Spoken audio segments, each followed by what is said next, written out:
Future Radio. I'm your host, Brother Michael Imhotep. It is Tuesday, February 15th, 2022, and we are live. Hope everybody's doing well today. Well, it's been a very busy day, and I was editing the video of yesterday's show also, and our Sunday show. So we have our Sunday show rebroadcasting our Super Bowl edition of the African History Network show. That's rebroadcasting on our social media platforms and our Facebook fan page, The African History Network. So I've been looking at these articles dealing with Sha'Carri Richardson, and I read through a few of the articles, or a number of them actually. Some of them are kind of redundant. And remember, Sha'Carri Richardson was back in June and July of 2021, she was suspended from the Olympics, was not allowed to compete in the Summer Olympics. Okay. And she was suspended in June, and then also in July, she was suspended from the relay as well, because we thought she may make the relay race. She was suspended from that as well. So you have this issue with this Russian ice skater, Kamila Valieva. And there's a good article from BuzzFeed News dealing with this also. Good article from BuzzFeedNews.com. Sha'Carri Richardson wants to know why she was banned from the Olympics when a Russian skater who failed a drug test was allowed.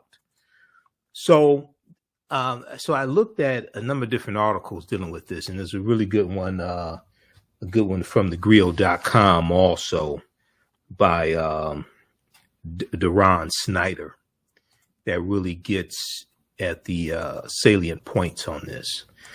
So we're going to talk about this on today's show. Is this a double standard? We know it was the U.S. anti-doping agency that banned Sha'Carri, and we know she admitted to using marijuana. Her mother had recently died, and she was trying to cope with the death of her mother. So she was only suspended for 1 month. She could have been suspended for 3 months. She entered into a drug counseling program also, but she was not allowed to compete in the Olympics. So there's a good piece from BuzzFeed News today. Sha'Carri Richardson wants to know why she was banned from the Olympics when a Russian skater who failed a drug test was allowed. So on the Black News Channel on Monday, February 14th, Terrence Moore, sports contributor at Forbes.com, was interviewed by Niera Hawk on The World Tonight, and I'm gonna share that interview also, because since he writes about sports, he brought a good perspective to this as well. But this is an interesting situation, and it's the International Olympics Committee, the IOC, that is allowing the Russian skater Kamila Valieva to compete. Okay, but there's some stipulations. So we'll talk about this, and then also we'll discuss. There was a piece article yesterday I did not get a chance to get to, and that's dealing with Brian Flores, former Miami Dolphins head coach who's suing the NFL. He's going to amend his lawsuit to include a claim against the Houston Texans for retaliation. He's going to amend his lawsuit to include a claim against the Houston Texans for retaliation. Okay. So we'll talk about that on today's show also. Right now on the African History Network show, we focus on educating, empowering, and inspiring people of African descent throughout the diaspora and around the world, because right knowledge corrects wrong behavior. What you do for yourself, what you do to yourself, and what you allow other people to do to you and get away with is what you allow other people to do to you and get away with is based upon what you think about yourself. What you think about yourself is based upon what you have been taught about yourself. What you've been taught about yourself is based upon what you've read, heard, and seen about yourself. So when you control the radius of a man or a woman's thoughts, you can control the circumference of his or her actions, because the mind can't do or teach what it doesn't know. All right. Sign up for our email newsletter. Text the word Kemet, Kemet, to 22828 to sign up for our email newsletter. Text the word Kemet, Kemet, to 22828 to sign up for our email newsletter. Also visit our website, AfricanHistoryNetwork.com. AfricanHistoryNetwork.com. You can sign up for our email newsletter there as well. Okay, so I want to jump into this first story here. So it's a good article from BuzzFeed. And we're going to look at the U.S. anti-doping laws as well as we did back in late June of 2021 when all this came down. So Sha'Carri Richardson wants to know why she was banned from Olympics, why she was banned from the Olympics when a Russian skater was who failed a drug test was allowed to skate. The only difference I see is I'm a black young lady, she said. She tweeted this. The only difference I see is I'm a black young lady. So if we look at this piece written by Julia Reinstein for BuzzFeed. So Kamila Valieva, the 15-year-old Russian figure skater who tested positive for a banned substance ahead of the Beijing Olympics, will still be allowed to compete in her event, officials announced on Monday, February 14th. If she wins, however, no medal ceremony will be held until the investigation is complete. Now, something else that's strange is that Kamila failed the drug test in December, but we just found out about it like a couple of days ago. That's kind of strange also. All right. So arbitrators, let me increase the size of this also. Arbitrator, the decision was because the athlete is considered, quote unquote, a protected person due to her age. She's 15 years old. She's a minor. So she's considered a protected person due to her age, adding that it would be unfair to suspend her and would cause her irreparable harm. Okay. Well, so you have a lot of people saying, well, when Sha'Carri Richardson was suspended, that's causing her irreparable harm. And Sha'Carri admitted to it, owned up to what happened, explain the situation. Here, Kamila is saying that she got she accidentally took her grandfather's medication. Okay. So Kamila, who is seen as the favorite to win the women's singles event starting Tuesday, today, February 15th, she tested positive for trimetazidine, a heart medication that may boost stamina. Now, the decision drummed up widespread outcry, particularly because of Russia's history of Olympic doping scandals. Because of Russia's history of Olympic doping scandals. But the ruling also has raised comparisons to another Olympic drug testing incident, one that was handled very differently for another athlete who Valieva was favored to win her event as well, Sha'Carri Richardson.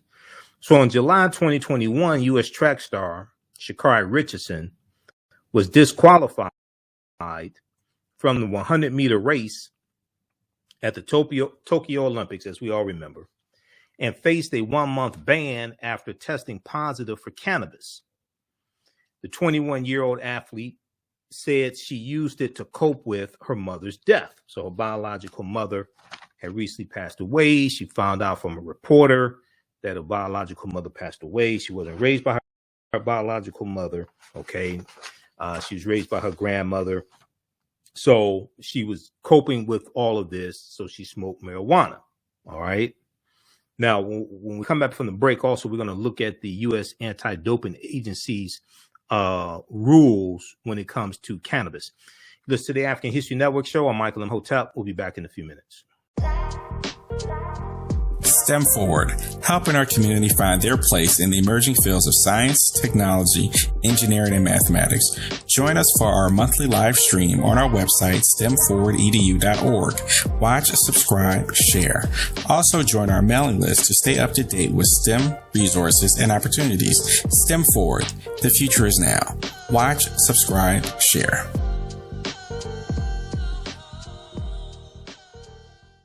The work that I do is larger than the fashion industry. It's larger than the art world. And I believe that I was born to bring newness into this world. I'm Kaima McIntyre. I'm 24 years old and I'm an artist.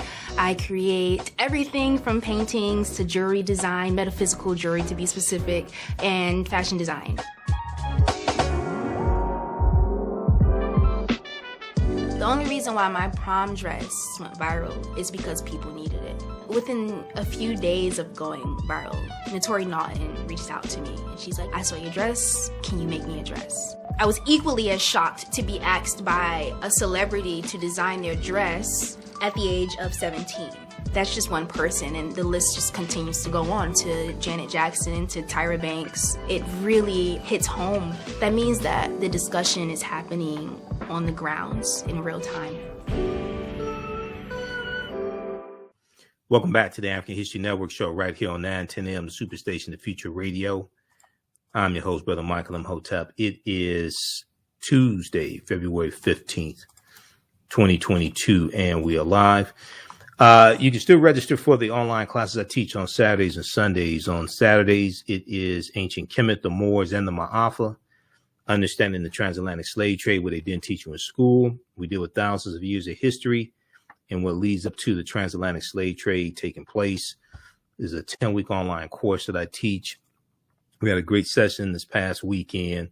As soon as you register, you can watch the class we just did this past weekend. So the class is on sale, $80, regularly $130. We do the sessions live. All the sessions are archived and recorded. You can go back and watch it anytime.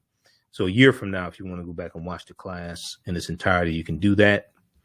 And then on Sundays, I teach from the Civil War to the Civil Rights Movement and Black Power, 1865 to 1968. So next class is February 19th and February 20th. Okay. We have a bundle pack. You can register for both classes for only $120. That's a $260 value. If you've taken classes with me in the past, email me at TheAHNShow@AfricanHistoryNetwork.com, TheAHNShow@AfricanHistoryNetwork.com, and you'll get a 50% discount. All right. So visit our website, AfricanHistoryNetwork.com also.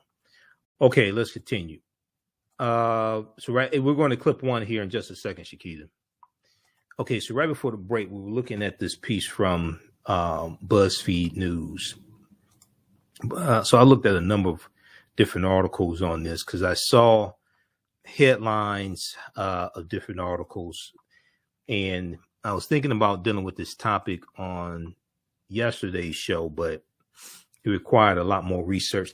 It required more research than I had time to do for Monday's show. So I said, we'll talk about it today. So we remember in July 2021, Sha'Carri Richardson was disqualified from the 100-meter race at the Tokyo Olympics. Now, in an interview on NBC News Today's show, after she was disqualified, Sha'Carri Richardson apologized for her actions and explained she had ingested cannabis after the news of her mother's death sent her into an emotional panic. After the news of her mother's death sent her into an emotional panic. She said, I want to, hold on, what is this? Okay, she said, I want to take responsibility. Hold on, looks like the book. Okay, I need to adjust the volume. She said, I want to take responsibility for actions. Sha'Carri Richardson said, I know what I did. I know what I'm supposed to do, what I'm allowed not to do, and I still made that decision. And then when she appealed the decision also, and she lost on appeal. Now, I said because of the extenuating circumstances and the fact that she actually owned up to what happened, I thought they should have made an exception for her for the 100-meter race, not for the relay race, because with the relay race, if you remember, with the relay race, they had already told the women who was going to be on the U.S. relay team. They already told them that they were going to be on the team before Sha'Carri Richardson's test results came back. So they weren't going to say, well, even though we told you you're going to be on the team, we're going to take your slot and give it to somebody else to fill their drug test. That wasn't going to happen. So let's continue here. So following Monday's ruling, Monday, February 14th, following Monday's ruling, Sha'Carri Richardson questioned why she lost her chance to compete at the Olympics. But Valieva won't, suggesting there was a racial bias in the decision. So here's a tweet from Sha'Carri. She said, can we get a solid answer on the difference of her situation and mine? She put an S on the end of mine. There is no S on the end of mine. Okay. So can we get a solid answer on the difference of her situation and mine? My mother died and I can't run, and was also favored to place top 3. The only difference I see is I'm a black young lady. So there was, I'm going to send you this second clip here, Shakita, from USA Today, because we have the official here from the IOC. We're going to go to that next. I want to go to this clip here from the Black News Channel. Terrence Moore, who writes for Forbes.com, who writes for the sports section for Forbes. He's a sports contributor for Forbes.com. Terrence Moore. He spoke with Naira Hawk on The World Tonight on the Black News Channel on Monday, February 14th, about this double standard for African American athletes. Let's go to this clip, Shakita.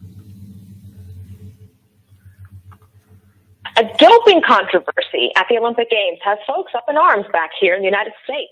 A 15-year-old Russian figure skater has been cleared to continue competing in the Winter Olympics despite failing a drug test before the Games.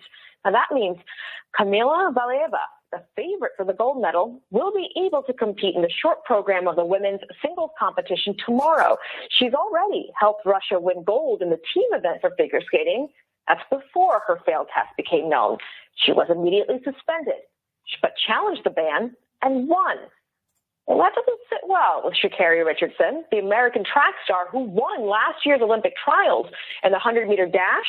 She was left off the Olympic team after a positive test for marijuana, cost her a 1-month suspension, which then caused her to miss the Olympic Games in Tokyo. Today, Sha'Carri tweeted this message. Can we get a solid answer on the difference of her situation and mine?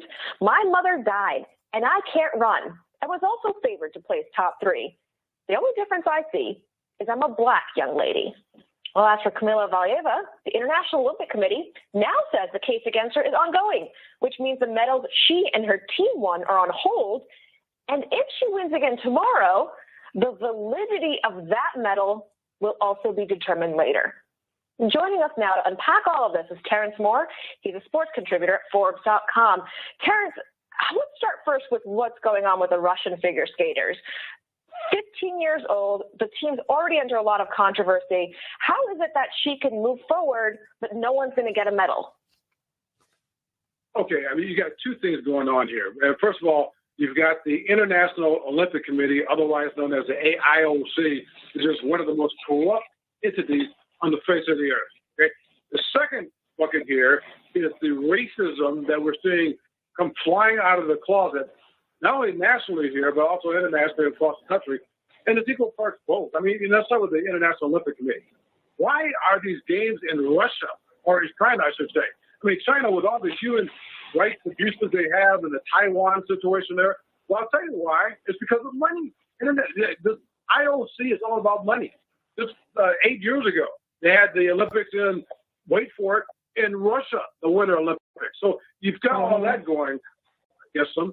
And another quick thing, I've covered 3 Olympic games, sets of games in my day, and I covered one in 1994 in Norway, the Winter Olympics.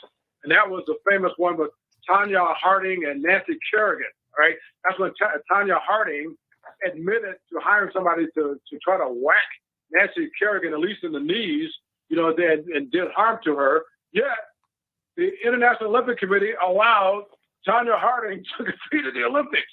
So that's what we're dealing with here. You are talking about the infamous Lillehammer Olympics, but it has become more and more clear that, as you mentioned, the corruption is now out in the open with the Sochi Olympics now in Beijing, where the Chinese are facing multiple diplomatic boycotts. So if they allow the Russian figure skater to continue, how does that square up against the fact that Sha'Carri couldn't even make it to the Olympics? Well, and here's the thing that's so sad about all this. The IOC could care less because, I mean, it makes them look totally ridiculous. Because, let's compare the two cases. You got Richardson, who tested positive for marijuana and admitted it, by the way, okay? I'm not a marijuana user, but, what people say, I was at the Super Bowl and I saw Snoop Dogg, and he'll tell you that marijuana makes you mellow, all right? And then you got the situation with this Russian skater who takes this performance-enhancing drug that slows down the heart, that causes you to have more stamina. I mean, which one is more dangerous? And what makes it even worse is the Russian skater, she tested positive back in December. We're just not finding out about it. So, I mean, it just goes back to flat-out corruption. And Richardson has it exactly right. You cannot ignore the racial element here because that is all over the situation. Well, and marijuana is not on the list of performance-enhancing drugs, and it is legal for recreational use, as we know in California from watching Snoop Dogg talk last night. So it's a disparity, not just of racial dynamics, but also of which systems are designed to hold people accountable. The Russians will do whatever they need to win, yet the Americans, why are we holding someone like Sha'Carri to a higher standard? Yeah, you bring up a good point, because I mentioned the International Olympic Committee. When it came to Richardson, I mean, that wasn't so much the IOC. That was U.S. Anti-Doping Committee. Yeah, U.S. Anti-Doping Committee. Okay, pause it right there, Shakita. Back it up about 30 seconds or a minute. Okay, we're coming up on a break. We're going to continue this on the other side of the break. We'll let you hear the rest of that clip. Then we'll look at the U.S. Anti-Doping Agency's policies on marijuana. And I went through this back in July and broke this down more so than most people. You listen to the African History Network show. I'm Michael Imhotep. We'll be back in a few minutes. What does self-care mean to you? To us, it's an opportunity to reconnect with nature. A chance to create something remarkable. At Sage and Elm Apothecary, our handcrafted skincare and household products immerse you in Earth's sweetest nectar, connecting you to nature in a way you never imagined. See for yourself and visit us at sageandelmapothecary.com. Mental health and well-being have long been a taboo subject in the so-called African American community. So I enlisted the help of mental health experts, thought leaders, and activists to help kill the ghost of Willie Lynch and heal from post-traumatic slave syndrome. We experience trauma a lot of times on a subconscious level. So sometimes something happens to us and we know that it's traumatizing, but we don't really recognize the extent of the trauma. Network show, we deal with current events of history and politics, education, economic empowerment, entrepreneurship, relationships, love, sex, health issues, and much, much more. Unfortunately, many people confuse what racism is. Racism is a power structure. It was laws and policies that put us in this predicament. It's going to be laws and policies that take us out. So when you control the radius of a man or woman's thoughts, you can control the compass of his or her actions because the mind can't do or teach what it doesn't know. We have it all on 910 AM Superstation. 910, the Superstation, the oldest radio station in town since 1922. Welcome back to the African History Network show right here on 910 AM Superstation, Future Radio. I'm your host, Brother Michael Imhotep. It is Tuesday, February 15th, 2022. All right, calling number is 313-778-7600. If you have a question or comment, 313-778-7600 is the call-in number if you have a question or comment. So right before the break, we were looking at this piece from it's a good article from BuzzFeed.com that deals with Sha'Carri Richardson and this double standard, it appears, in the Olympics between Kamila Valieva, the Russian ice skater who's favored to win a gold medal, who is being allowed to compete. Now, this is the International Olympic Committee that's allowing her to compete, even though she tested positive for a banned substance. Okay. And she's 15 years old. So they're saying that she's in a protected class now. However, we're going to get to this after this clip. We're going back to the clip here in just a second, Shakita. The U.S. Anti-Doping Agency disagrees. This is what's interesting with this. The U.S. Anti-Doping Agency disagrees with the conclusion of the IOC. All right. And this is something that this article from BuzzFeed outlines. And then also we're going to go, I sent you clip 2 also, Shakita. We'll go to that next from USA Today. We'll go to clip 2 in just a minute here. All right. So I want to go back to this clip. This is Terrence Moore, who's a sports contributor for Forbes.com. He spoke with Naira Hawk on the World Tonight on the Black News Channel. Let's go back to this clip.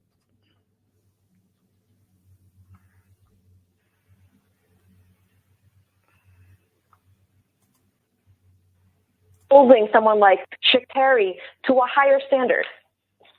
Yeah, you bring up a good point, because I mentioned the International Olympic Committee. When it came to Richardson, I mean, that wasn't so much the IOC, that was the U.S. Anti-Doping Committee or Commission or whatever they call themselves. So I mean, that's like right here in this country. So it just tells you you can take the high road and say, as you just said, that they're just putting these American athletes, black athletes, on a higher standard, or you can go for what it is. It does look like there's a racial element to this thing. I mean, Richardson was supposed to be the shining star in this last Olympics in Tokyo. I mean, here she is. FloJo is our hero, and she's flashy, and she's also good, particularly that 100-meter dash. And then you just pull the rug underneath her. I mean, if you want to think sinister, like, you could say that, well, is it that even people in this country didn't want to see her succeed? I don't know. But it just looked very, very strange, given what's happening with this Russian skater. Well, and the Russian story is even more sinister, because the coach is under investigation, and she's apparently notorious for grooming young skaters and running them out that can't skate even beyond the age of 17. So where does balance then come up on the world stage, right? I get we have standards, and we're going to do things the way Americans do them, but at some point, why are we getting penalized on a global stage, and why are we doing this to ourselves? Well, I mean, this is going to be something that, well, first of all, this has been going on forever. It's not going to change anytime soon. I mean, the hypocrisy, again, when it comes to the IOC and these various ruling bodies of international competition, They don't care that they look totally ridiculous when it comes to these things. And the thing that's so hideous about this, I mean, you got the IOC in the situation said that, well, she's only 15 years old, so out of fairness, what are you talking about here? I mean, that's laughable on his face, because he wanted to be fair. Richardson, again, who admitted to not only using marijuana, but saying that it was because of the death of her mother, then the fairness would be to say, okay, let's give her a break, particularly since she confessed to it. So it just tells you right off the bat that it's all financially motivated by not only the IOC, but many, if not all, of these various Olympic governing bodies, including right here in the United States. I hate to say it, but it looks that way too. Mm-hmm. Sports is not the great equalizer as we would like to think it is. Terrence Moore, contributor at Forbes.com and veteran sports commentator, thank you for joining us tonight. Okay, so that was from the Black News Channel. That was Terrence Moore, who writes for Forbes.com. That clip is from Monday, February 14th, 2022. All right, so I want to go back here to this article from BuzzFeed.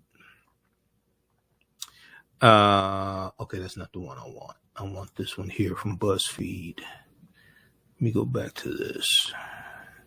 Just 1 second here. All right. So we're going to clip two here in just a second from USA Today, Shakita. Okay, so she asked, can we get a solid answer? Sha'Carri asked, can we get a solid answer? Now, a representative for Sha'Carri Richardson did not immediately reply to a request for comment. In an interview on CNN on Tuesday, February 15th, former Olympic figure skater Caitlin Weaver said her heart goes out to Sha'Carri Richardson over the ruling. So Sha'Carri's getting a lot of support from former Olympians because of this ruling. And even the U.S. Anti-Doping Agency is disagreeing with the IOC on their ruling. Caitlin Weaver said, what about the people that can't compete because of the same rules? I just don't understand why we have to treat this case differently. I just don't understand why we have to treat this case differently. Okay, here's a tweet, the recount. Olympian Caitlin Weaver says her heart goes out to Sha'Carri Richardson after Russian figure skater Kamila Valieva was allowed to compete despite failing a drug test. Richardson was suspended in July and left off the U.S. Olympic track team after a positive test for THC. So Caitlin was on CNN talking about this. Now, Travis Tygart, Tygart, the head of the U.S. Anti-Doping Agency, told CNN that Russia had, quote, stolen the moment from clean athletes. Russia had stolen the moment from clean athletes and that the ruling had been rushed. Now, this is the head of the U.S. Anti-Doping Agency saying this, disagreeing with the IOC. Now, in a statement, CEO of the United States Olympic and Paralympic Committee, Sarah Hirshland, said, we are disappointed by the message this decision sends, adding that the ruling denied athletes the right to compete on a level playing field. The ruling denied athletes the right to compete on a level playing field. I want to go to this clip here. This is the ruling from the IOC. Let's go to this clip from USA Today, Shakita. The Court of Arbitration for Sport, actually the ad hoc division of the court, has issued its decision in the procedures relating to the figure skater Kamila Valieva. The CAS panel in charge of this matter has decided to let Miss Valieva continue her participation in the Olympic Winter Games Beijing 2022. The Court of Arbitration for Sport has done something I thought I would never see. It is allowing an athlete who has a positive doping test within the last 2 months to compete in the Olympic Games and very likely win one of the most prestigious Olympic gold medals there is, the gold medal in women's figure For skating. her, We're the adults are the talking, ones. about 15-year-old Russian Kamila Valieva, and the fact that CAS today said that it was okay for her to continue competing in these Olympic Games. Obviously, there's a lot to pick apart here. In the next few hours and days, we will know more. But what a devastating blow to those athletes, Katie Ledecky, Michael Phelps, Simone Biles, Michelle Kwan, so many others who've done things the right way, who have fought so hard for clean sport, who have gone the extra mile to prove that they are not doping. To have an athlete, a Russian athlete, even though she's only 15, sympathy is there, of course, for her. The adults are the ones we should look at. But still, to have someone who has a positive doping test competing in these Olympic Games is just a slap in the face to all of those athletes doing it the right way. A very dark day for the Olympic Games. So what does that mean now for the team competition? The Russians winning the gold, the U.S. the silver, the Japanese the bronze. But would Russia then lose that medal and the United States moving up to the gold medal? The answer is this decision does not give us an answer on that bigger issue. What's going to happen next is there has to be another case before the Court of Arbitration for Sport, and that would be about the merits of the case involving Valieva and that drug test. That could take months, and that's when we would find out if, in fact, the Russians keep that gold medal or if the United States moves up and gets the gold medal. But the bottom line is Kamila Valieva has won. The Russians have won. And unfortunately, the cause for clean doping is taking a huge hit here today. Okay, so that was Christine Brennan reporting for USA Today. She's a USA Today columnist on sports. That was Christine Brennan that you just heard. Right before that, you heard an official from the IOC. Okay, we're coming up on a break. We're going to continue this on the other side of the break. And then I want to try to look quickly at the U.S. Anti-Doping Agency's policies on cannabis. And then we're going to talk about Brian Flores, who's going to amend his lawsuit and include the Houston Texans for retaliation. Listen to the African History Network show. I'm Michael Imhotep. We'll be back in a few minutes. Jeanette Davis is a well-established author with 6 published books. Black Survival in White America from Past History to the Next Century was published in 1995, and it delves into the history of African Americans before slavery up to contemporary times. The Great Divide Between Blacks and Whites was released in 2008, and her autobiography, Black Just Like My Mama, was published in 2010. Soulful Journey, The Business of Beings, was released in December 2021, and her 2 latest books, Echoes from the Heart, Love Throws Poetry, and Master Being Human, were both published in January of 2022. Jeanette Davis' writings delve deeply into the psyche of Black people from ancient to contemporary times.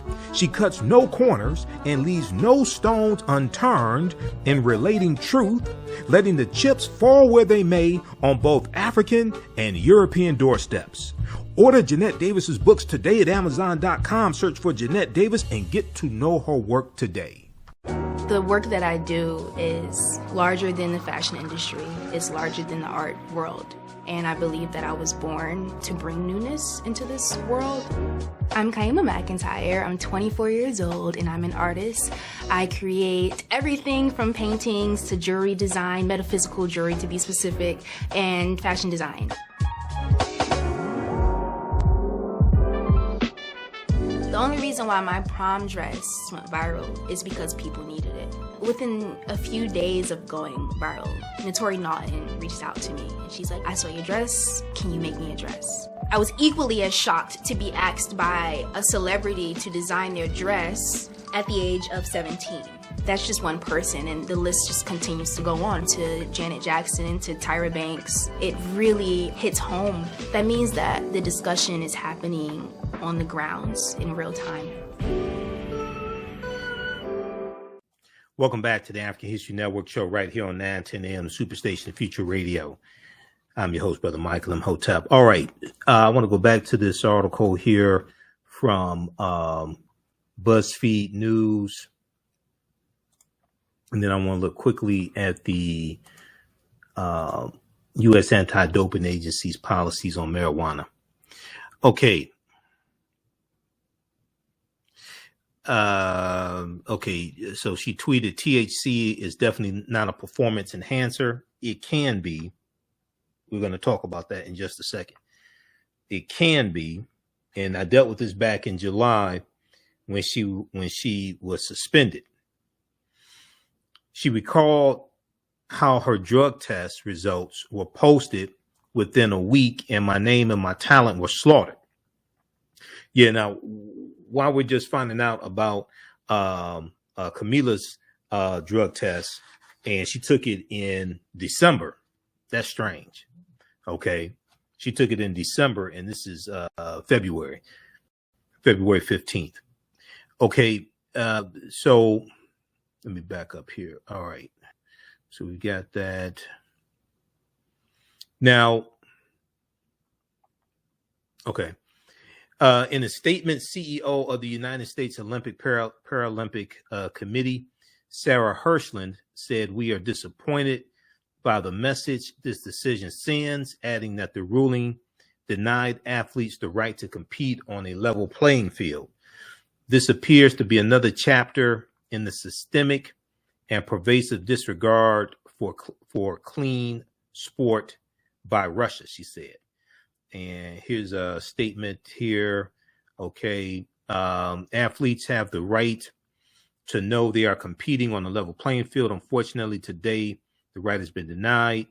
This appears to be another chapter in the systemic and pervasive disregard for clean sport by Russia. We know this case is not yet closed, and we call on everyone in the Olympic movement to continue to fight for clean sport on behalf of athletes around the world. Okay, Sarah Hirshland. Now, the stark inconsistency also sparked outrage online, with many calling the ruling unfair, and some accusing the International Olympic Committee, the IOC, of racial discrimination. Okay. Clayton Collier said, "I don't remember anyone considering the irreparable harm of suspending Sha'Carri Richardson for smoking pot to cope with her mother's death." Okay, he's responded to the post from the Associated Press, the tweet from the Associated Press. All right, so you have some different responses here. Now, I'm looking at my notes here, just a second. Okay, many have also pointed out the contrast in what drug each athlete tested positive for. Trimetazidine is a performance-enhancing medication, but cannabis is widely considered not to be, and was in fact legal in Oregon, where Richardson consumed it. All right, now here's the thing. We talked about this back in July. Whether it was legal or not in Oregon when she consumed it, that don't have anything to do with the policies from the U.S. Anti-Doping League. Okay, so let's look at this here. Let's go to, let me close this out. Let's look at the policies of the U.S. Anti-Doping League when it comes to marijuana. USADA, U.S. Anti-Doping Agency. Okay. And let's scroll down. Let's look at why are cannabinoids, is this the one I want? Yeah. Why are cannabinoids on the WAD prohibited list? So for something to be added to the World Anti-Doping Agency prohibited list, and the U.S. Anti-Doping Agency follows the rules of the World Anti-Doping Agency. For something to be added to the prohibited list, it must meet 2 of the 3 inclusion criteria. It must meet 2 of the 3 inclusion criteria. Let me blow this up. I want everybody to see this. So we talked about this back in July, but we're going to do this again. A, it poses a health risk to athletes. B, it has the potential to enhance performance. It has the potential to enhance performance. And C, it violates the spirit of the sport. It violates the spirit of the sport. For a substance to be banned on the prohibited list, it has to meet 2 of the 3 criteria.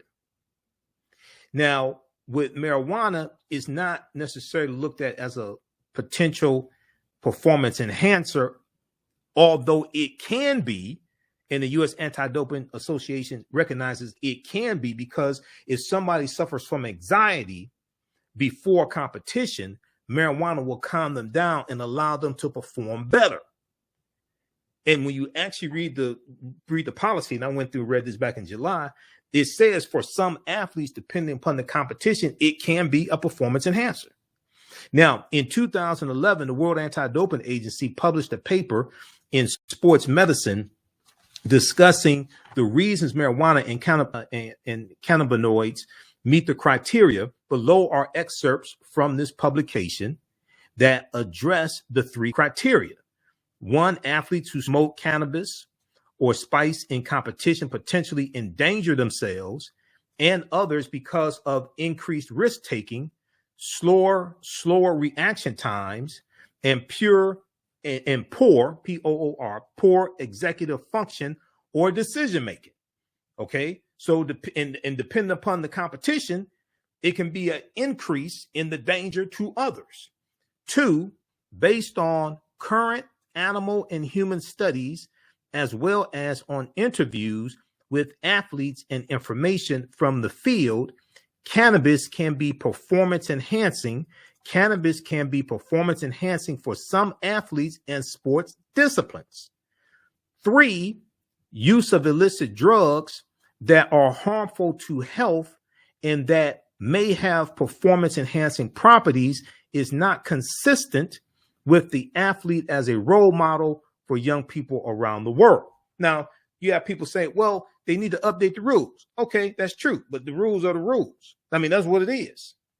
So you can't say, oh, well, we're going to operate based upon what it should be. No, I mean, it's all the athletes know what the policy is. Okay, this is from the U.S. Anti-Doping Agency.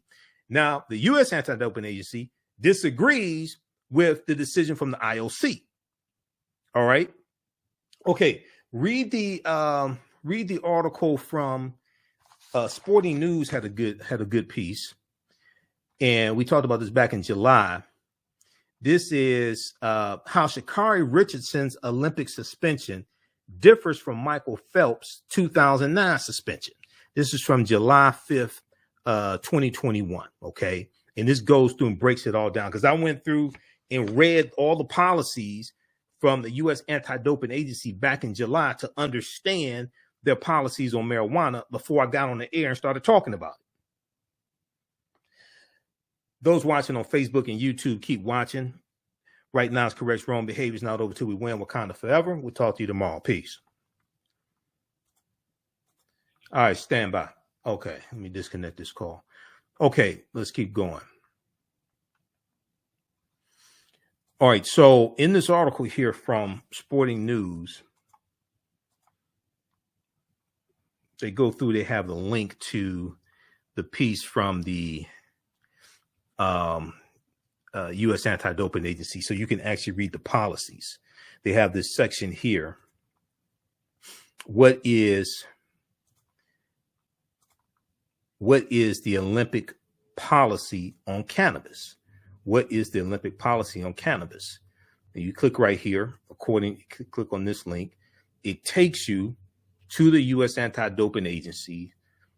Marijuana frequently asked questions. You can go through, knock yourself out, and read all their policies. All of it is explained up front, so all the athletes know what the policies are. All right. And then also they have an exception, as we talked about back in July, when Sha'Carri was suspended. They have an exception for a therapeutic use exemption for medical marijuana. They have that also. USADA will consider a therapeutic use exemption application for medical marijuana for therapeutic use per the World Anti-Doping Agency therapeutic use exemption physician guidelines for neuropathic pain. All therapeutic usage exemptions for cannabis or other FDA-approved cannabinoid medications must meet the criteria set forth in the international standard for therapeutic use exemptions in order to be approved. So whether cannabis is legal in the state where the Olympic competition took place and all that stuff, that don't have nothing to do with it. That has nothing to do with the rules. Period. That has nothing to do with it. Okay, so you can go through, they go break all this stuff down. What does a threshold for THC mean? You can go through all that. U.S. Anti-Doping Agency. How long? This is interesting here. This is interesting here because you can smoke marijuana up until a certain time before the competition. Okay, they have this here. How long before a competition do I have to stop using marijuana or other cannabinoids? So they didn't say you can't ever smoke marijuana. The time it takes for the substance and all of its metabolites to be completely eliminated from the body depends on many factors, including the particular cannabinoid, the dosage used, how often you use it, your weight, your overall metabolism, liver function, general health, and whether you are on other medications. Many cannabinoids accumulate in fat and chronic users. They can take weeks or months to clear completely from the body. An athlete using marijuana or any other cannabinoid should talk with a doctor before the clearance time for these substances. Hold on, there's another part that I want. What is the legal status of marijuana? Okay, this part. How long before? What is the threshold? There's another part that talks about how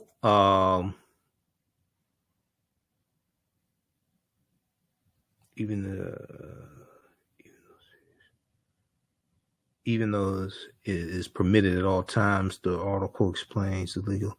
There's a part where you can use marijuana up until a certain time before. It's like 24 hours or 48 hours before the competition. You can't use it before then, something like that. I forgot exactly what it is. Hold on, where is that?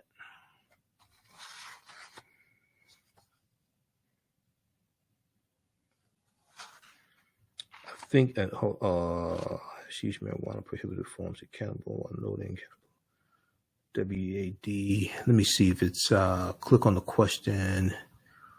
There's another section, drug facts, synthetic cannabinoids. It's not there. I think it's another section where they go through and break this down. Cannabinoids exact. However, there are also it's another section here. I can't find it now. I think they talk about it in this article though.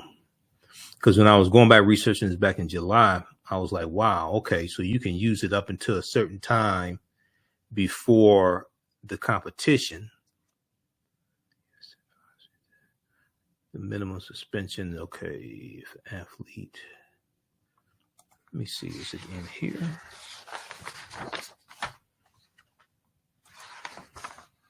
All right. Key changes to World Doping Agency.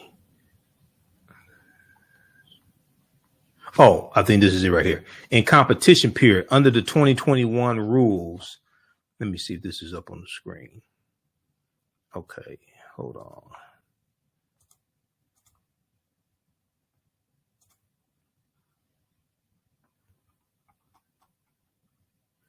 Athlete advisory, key changes to the World Anti-Doping Code.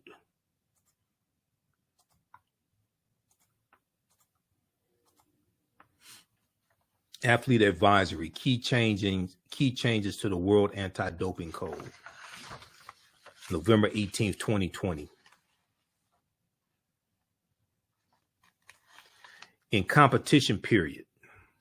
Under the 2021 rules, in competition is defined as the period beginning at 11:59 p.m.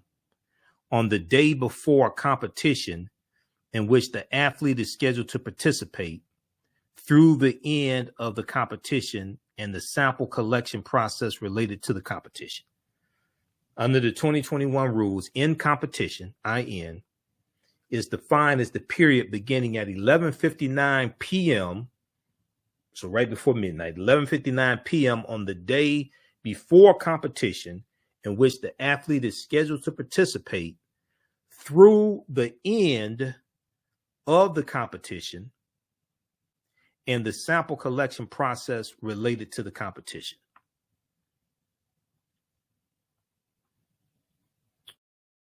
Let me see. Okay, so you can read the rest of this also.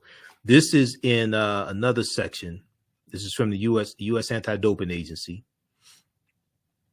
Athlete advisory, key changes to the World Anti-Doping Code. Key changes to the World Anti-Doping Code.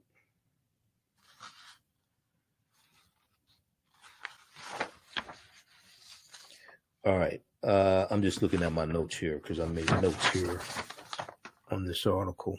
All right. This is USADA.org. USADA.org. And there's a right here. We go back to this article from sportingnews.com.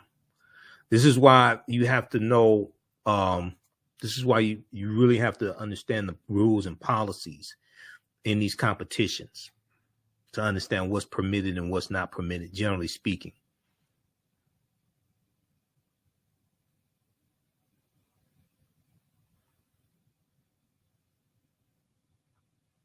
Okay, so this right here. According, increase the size of this here.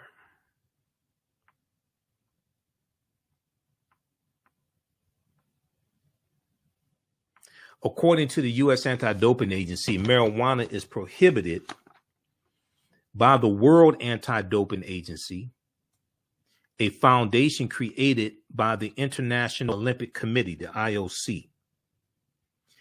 In competition, unless an athlete has approved therapeutic use exemption. Now, use of the drug can result in an anti-doping rule violation. Marijuana is considered a health risk, a performance-enhancing substance, and a violation of the spirit of the sport. Okay, because two of the three, when we went through and looked at the policy, and they laid out three criteria, and two of the three had to be met for any substance to be banned. Okay, so marijuana is meets two of those three criteria. It doesn't have to be necessarily used as a performance enhancer or overall looked at as a performance enhancer to be banned. It has to meet two of the three criteria. USADA, U.S. Anti-Doping Agency, adheres to the World Anti-Doping Agency Code.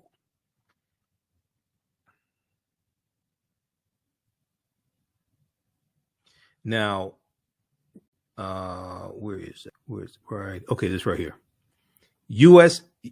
Anti-Doping Agency states that an athlete can have cannabis in their system at the time of testing, but that the amount cannot exceed 150 nanograms per milliliter. The agency also notes that it can take weeks or months for cannabis to leave an athlete's system, and that athletes should consult a doctor about a clearance time between the last uses of cannabis and the date of competition. Minimum suspension. Okay. All right. So you can read through the rest of that and read through their policies. Because the policies are spelled out. All right. The policies are spelled out. Okay. Now, there was a good article that Duran Snyder wrote for thegrio.com. And I said I would talk about this for a quick minute. Sha'Carri Richardson's reaction to the ruling on the Russian skater is understandable, but there is a difference. Because he really, this is an opinion piece from the Griot, but he really did some good research on this. And I respect good research. He ain't just copy somebody else's article and put his name on it. That some people do. I'm not going to call any names. Hold on. Okay, let's get this ad out of here. Okay, let's close this stuff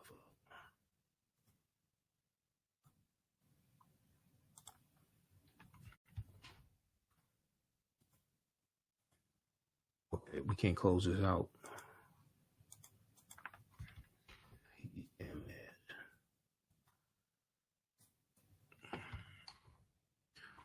While their cases aren't exactly the same, no one can blame the U.S. sprinter for being upset about Kamila Valieva being allowed to continue her Olympic dreams after failing a drug test. After all, Black people are disproportionately punished for using weed.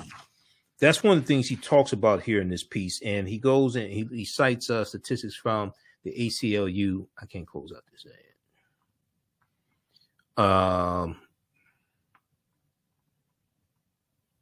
According to the ACLU, African Americans are 3.64 times more likely than whites to be arrested for possession, even though usage rates are virtually identical across races. That's true in states that have ended the prohibition on marijuana and worse in states that have not. Some still criminalized states are arresting African Americans for cannabis at almost 10 times the rate of whites. Okay, he cites Sarah Hirschland in here, CEO of the United States Olympic and Paralympic Committee.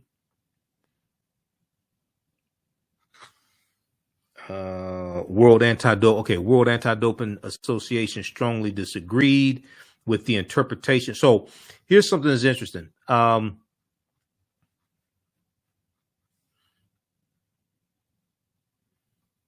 Okay, so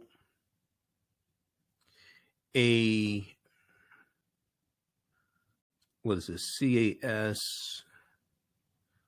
Hold on. Okay, the World Anti-Doping Association said it's disappointed by the decision to overturn Valieva's suspension. And they disagreed, the World Anti-Doping Association strongly disagreed with the interpretation that using banned substances is fine if you're underage.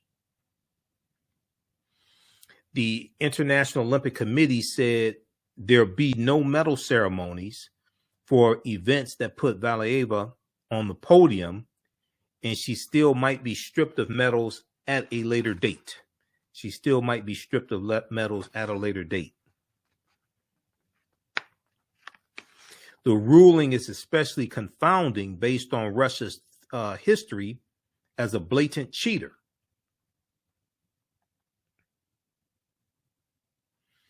All right, so read the rest of this here.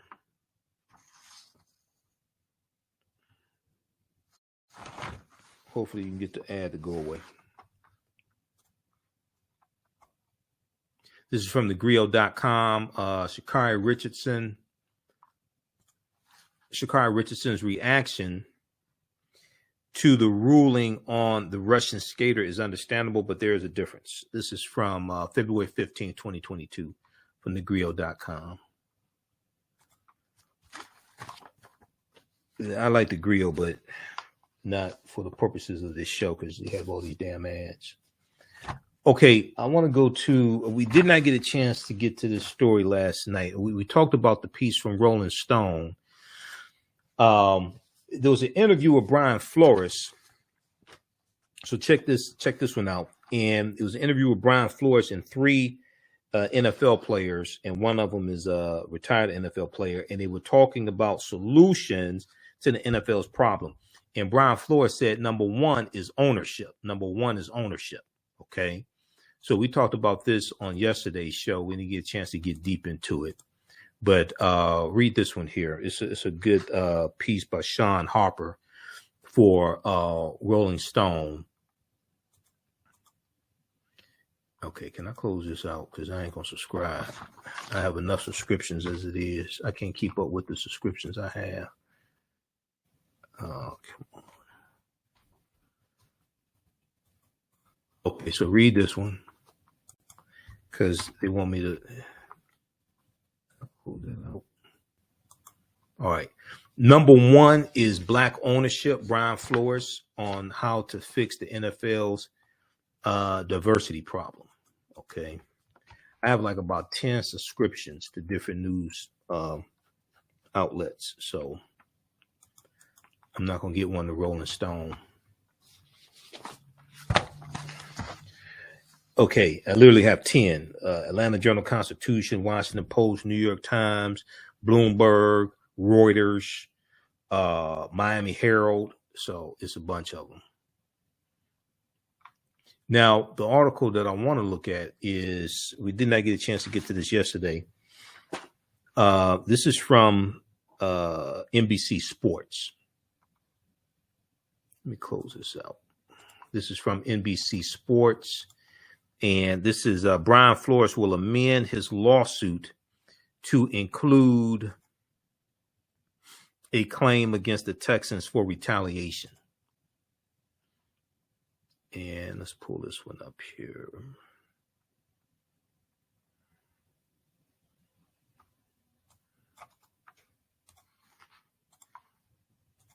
All right, so this one right here.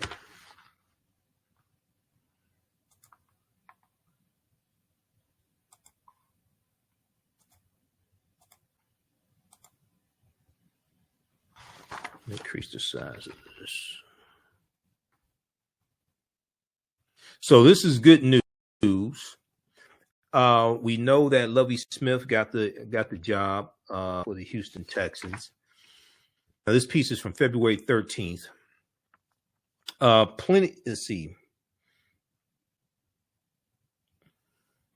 Plenty of people think that it's fine for a company to slam a door in the face of a current or former employee who has had the audacity to file a lawsuit against it. It's not fine. It's a violation of the rights of the person who filed the claim and then was shunned. It's a violation of the rights of the person who filed the claim and then was shunned. And let me close some of this stuff out.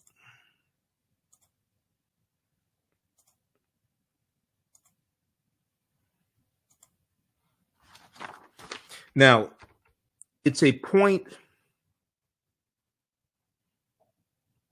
that will soon play out for the NFL and the landmark litigation filed against it by former Dolphins head coach Brian Flores.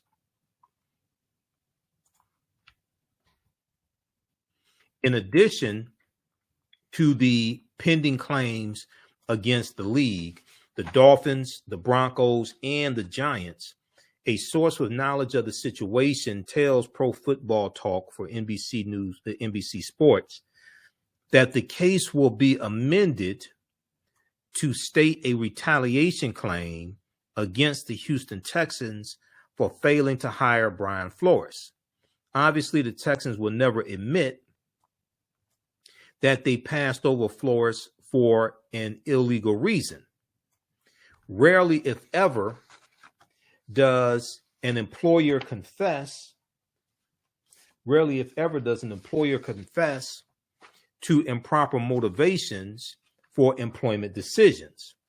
Proof of retaliatory intent would come from other less obvious forms of evidence.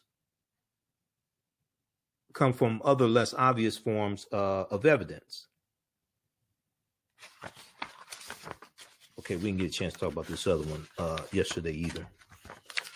We'll try to squeeze that in. Now, Flores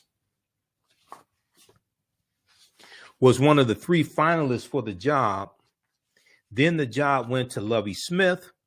Common sense suggests that the Houston Texans realized they could not hire unproven and inexperienced Josh McCown, and they would not hire Brian Flores. Lovie Smith became the compromise candidate, arguably thrown into the mix late to allow the Texans to avoid hiring Flores.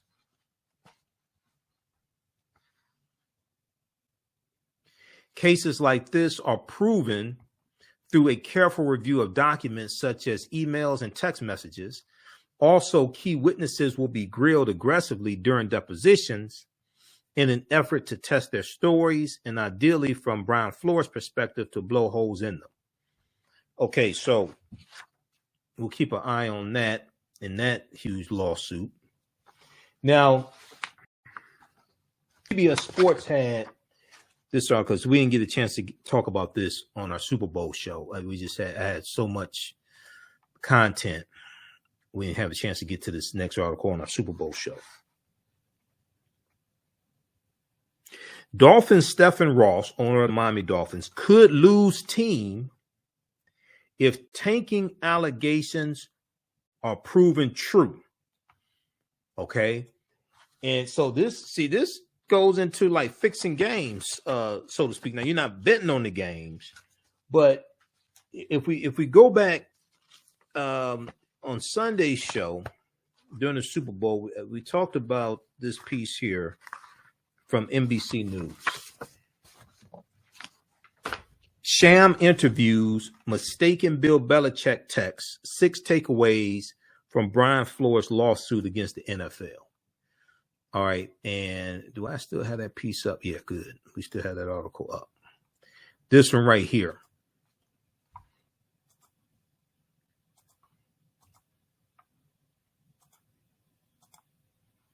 Okay, this one right here. Sham interviews and mistaken Bill Belichick text, 6 takeaways from Brian Flores' lawsuit against the NFL. If we go and look at takeaway number 6, I think this is takeaway number 6. I hate when they have a list and don't number the stuff, man. That's just so stupid. They put it's 6 takeaways. Why don't you number them? Okay, but the last one is, I think this is the last one because they're just lazy. It's like when people write articles, don't put the damn date on the article. So what are you doing?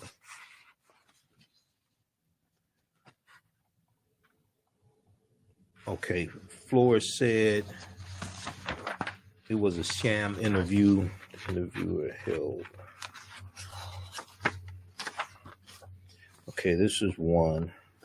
I think this is 6 that I want to go to. I hate lazy ass writers. I really do. It's like when I write articles, right? I pay more attention to things like that, and I don't even get paid to write the articles. You got people that get paid to write this stuff and just lazy. 5. Okay, I think this is number 5, I guess. Flores firing and allegations. He was asked to tank the Dolphins. This one right here. Where is it? Right here. Flores firing and allegations. He was asked to tank the Dolphins. Okay. So for those that don't follow this, in his lawsuit, Brian Flores' lawsuit, he alleged that the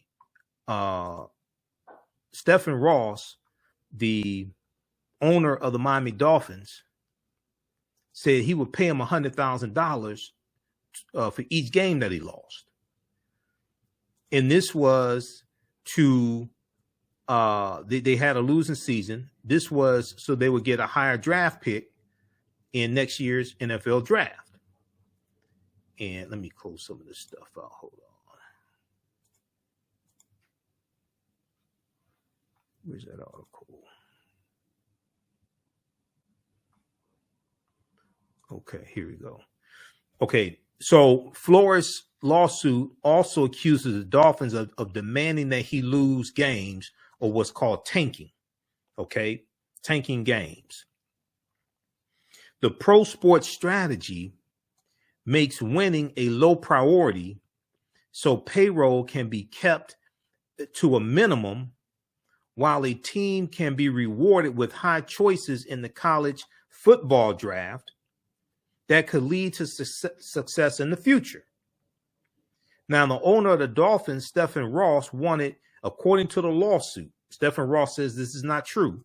According to Brian Flores' lawsuit, Brian Flores said Miami Dolphins owner Stephen Ross wanted Brian Flores to tank the season to put the Miami Dolphins in position to secure the first pick in the draft, next year's draft. And Brian Flores said Stephen Ross offered him $100,000 for each game that he lost that season. Okay, this is in the lawsuit.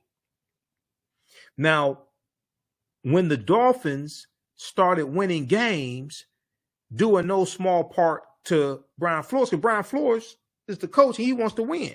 He didn't become a coach to lose games. He became a coach to win games. So when the Dolphins started winning games, due in no small part to Brian Flores, but Brian Flores coaching, Brian Flores was told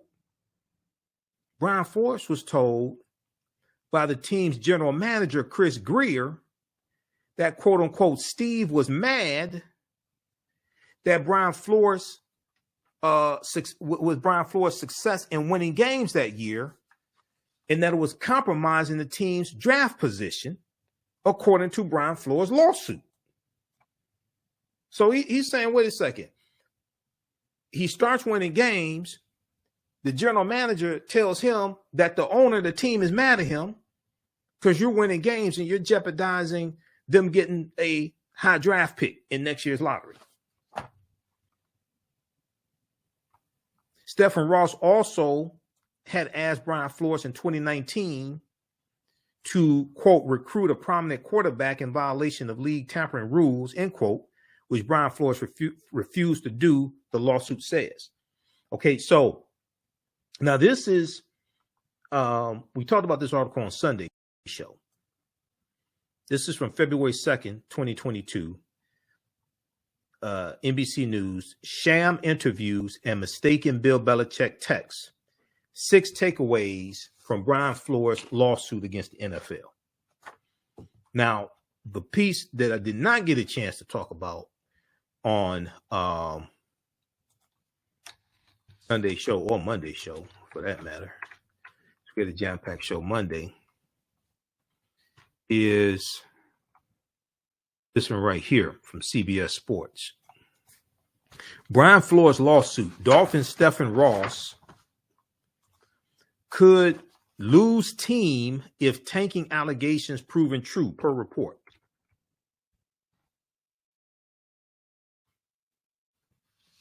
Dolphins team owner Stephen Ross could lose his team if tanking allegations that are in Brian Flores' lawsuit are proven true. There could be an ownership change in Miami if evidence prove what Brian Flores alleges. This is from February 14th, 2022 by Patrick Walker for CBS Sports. Now, so it talks about the allegations here. And let me increase the size of this here. Okay, so it talks about the allegations and $100,000 offered. Brian Flores in the lawsuit claims Stephen Ross offered as much as $100,000 for every loss the team landed in 2019. The alleged goal was to intentionally tank for a better draft spot, something that strikes at the very heart of the league's integrity.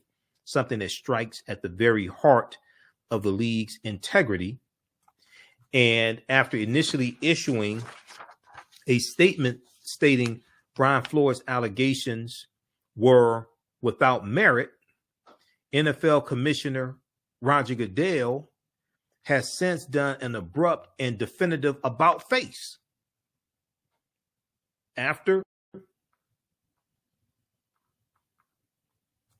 initially issuing a statement stating that Brian Flores' allegations were without merit, NFL Commissioner Roger Goodell has since done an abrupt and definitive about-face. The league has not only launched an investigation into Brian Flores' allegations of Rooney Rule violations to promote diversity when it comes to interviewing coaches and ultimately hire more non-white coaches, especially African-American coaches. Allegations of Rooney Rule violations, but the New York Giants, in their hiring process that ended with Brian DeBall being named head coach, but also investigating claims that Stephen Ross was attempting to pay for losses. The league has launched an investigation into claims that Miami Dolphins team owner Stephen Ross was attempting to pay for losses.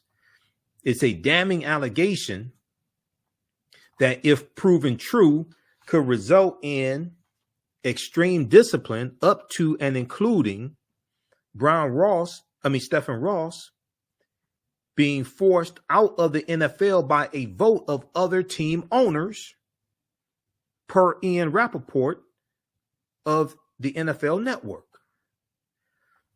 Quote, I do believe that clubs do have the authority to remove an owner from the league, Roger Goodell said last Wednesday, February 9th. Last Wednesday, he had his press conference last Wednesday. It would require a 3/4 vote among ownership, but given the accusations, it is entirely possible. It will require a 3/4 vote, 32 team owners, a 3/4 vote, but given the accusations, it is entirely possible. That is, of course, if the NFL can proven it, and if they can prove that an offer was made to Brian Flores to lose games, which would also lead to sanctions by the league itself against the organization and not simply against Stephen Ross, team owner. That could come in the form of a massive fine and or lost future draft picks and anything else Roger Goodell feels is justified, although the commissioner won't speculate on what the punishment or punishments would be, other than to intimate they'd match the extreme severity of the possible violation. All right. So read the rest of this piece here from CBS Sports. Brian Flores lawsuit, Dolphins Stephen Ross could lose team if tanking allegations are proven true. All right. So that is huge right there. So it's going to be interesting to see what comes out of that lawsuit. All right. Be sure to register for the online classes I teach on Saturdays and Sundays. On Saturday, it's ancient Kemet, the Moors, and the Maafa.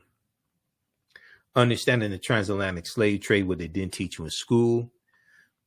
We deal with thousands of years of history and deal with what leads up to the transatlantic slave trade taking place. Ancient Kemet, the Moors, and the Maafa. Understanding the transatlantic slave trade, what they didn't teach you in school. Next class is Saturday, February 19th. And the class is regularly $130. It's regularly $130. It's on sale $80. We do the sessions live. All the sessions are archived and recorded. You can go back and watch it anytime. I do a PowerPoint presentation. We have book references, articles, video clips, We do the sessions 2 p.m. to 4 p.m. And then on Sundays, I teach from the Civil War to the Civil Rights Movement and Black Power, 1865 to 1968. So we start out in 1803 with the Louisiana Purchase. And then we go through our history and we look at the Civil War, Reconstruction era, 1865, 1877, Jim Crow era, Great Migration, War I, World War II, Civil Rights Movement, and Black Power Movement. We have a bundle pack. You can register for both classes for only $120. It's a $260 value. And you can use these classes with your children also. They're very visual, very well documented. I would say the content is PG-13. It's not, I don't do a lot of cursing. It's not overly graphic, things like that. If you've taken any of my online classes with me before, and I've been teaching these classes since 2017, I just started teaching from the Civil War to the Civil Rights Movement and Black Power last year in 2021, probably middle of 2021.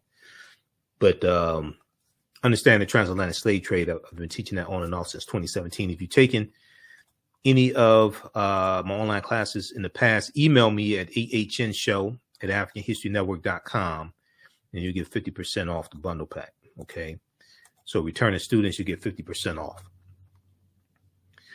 All right, we have to get out of here. Remember, at the African History Network, we focus on educating, empowering, and inspiring people of African descent throughout the diaspora and around the world, because right now it's correct wrong behavior. It's not over till we win. If you want me to do a presentation also for your group or organization, email me as well. Okay, African American History Month or what have you, Women's History Month, Juneteenth. Email me if you want me to do a presentation for your group or organization. All right, right now it's correct wrong behavior. It's not over till we win. Wakanda forever. And we'll talk to you tomorrow. Peace. The work that I do is larger than the fashion industry. It's larger than the art world. And I believe that I was born to bring newness into this world.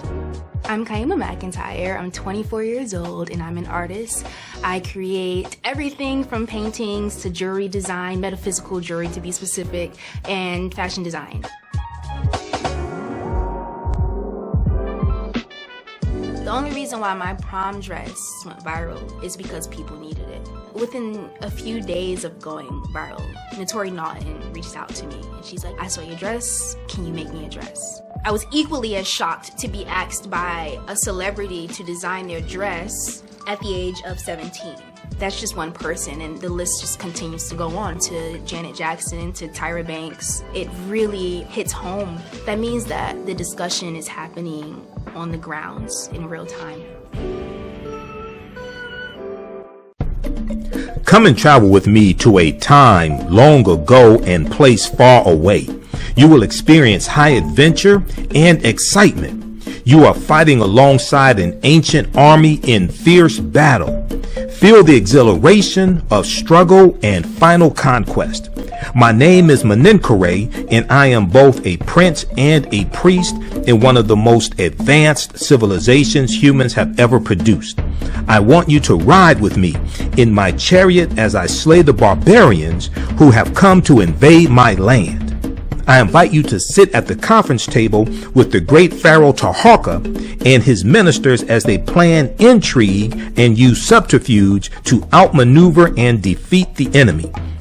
Come back with me to the land of your ancestors, to the beautiful land of Kemet. So open the pages of this book and begin the adventure. Find out what happens in the book Maninkere Battles the Assyrians in the Nile Valley from author Makari Jones. Get your copy today at Amazon.com. iRedify is a Black-owned digital platform that showcases Black and Brown cultures and people. The books on the platform are written by African American authors, Afro-Caribbean authors, African authors, and so much more. Kids 14 and under can read ebooks, listen to audiobooks, and complete learning activities. Kids can even write in the books digitally. Get unlimited access to everything on the platform for only $8.99 a month at iRedify.com.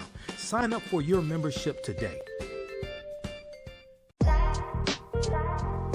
STEM Forward, helping our community find their place in the emerging fields of science, technology, engineering, and mathematics. Join us for our monthly live stream on our website, stemforwardedu.org. Watch, subscribe, share. Also join our mailing list to stay up to date with STEM resources and opportunities. STEM Forward, the future is now. Watch, subscribe, share.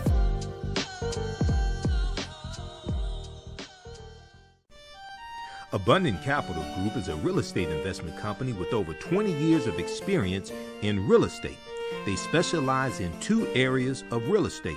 One, they solve real estate problems with creative financing solutions that give the seller the most money for their property.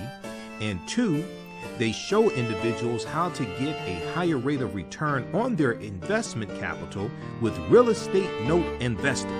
If you are looking to sell or need to sell your property, here is what they provide. Market value offer, even if you have little or no equity. They typically pay all closing costs, which can be thousands of dollars. They close on a date of the seller's choosing, and the seller does not have to be out of the house at the time of closing. They take the property in an as-is condition, and the seller is not required to make any repairs. Give them a call or email them today for a free consultation and see how they can help you with your real estate needs. Call them at 973-475-8488. That's 973-475-8488. Visit their website, abundantcapitalgroup.com. That's abundantcapitalgroup.com. And email them at acg@abundantcapitalgroup.com. Follow them on Instagram and Facebook at Abundant Capital Group. Mental health and well-being have long been a taboo subject in the so-called African American community. So I enlisted the help of mental health experts, thought leaders, and activists to help kill the ghost of Willie Lynch and heal from post-traumatic slave syndrome. We experience trauma a lot of times on a subconscious level. So sometimes something happens to us and we know that it's traumatizing, but we don't really recognize the extent of the trauma. Jeanette Davis is a well-established author with 6 published books.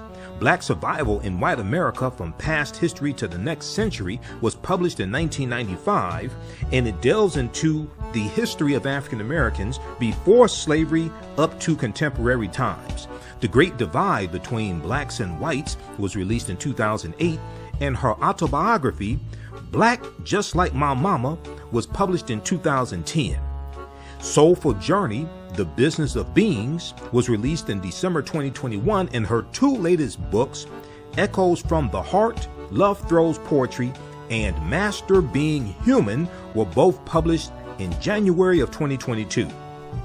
Jeanette Davis' writings delve deeply into the psyche of Black people from ancient to contemporary times. She cuts no corners and leaves no stones unturned in relating truth, letting the chips fall where they may on both African and European doorsteps. Order Jeanette Davis's books today at Amazon.com. Search for Jeanette Davis and get to know her work today. What does self-care mean to you? To us, it's an opportunity to reconnect with nature. A chance to create something remarkable. At Sage and Elm Apothecary, our handcrafted skincare and household products immerse you in Earth's sweetest nectar, connecting you to nature in a way you never imagined. See for yourself and visit us at sageandelmapothecary.com.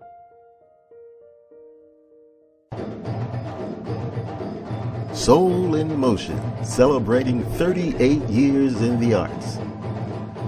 This energetic ensemble of dancers and drummers was started by percussionist Michael Friend and is led by choreographer Associate Director Pam Lassiter.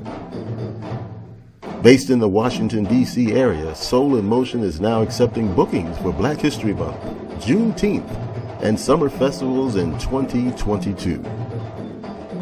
Soul in Motion is also available for more intimate events like naming ceremonies and weddings. To find out more or book your date, call 240-452-1349. or send an email to info@soulinmotion.org. Be sure to check us out on Facebook, Instagram, and YouTube. Soul in Motion, celebrating our history, our culture, our future. Soul in Motion. Theater, African dance, and drumming since 1984.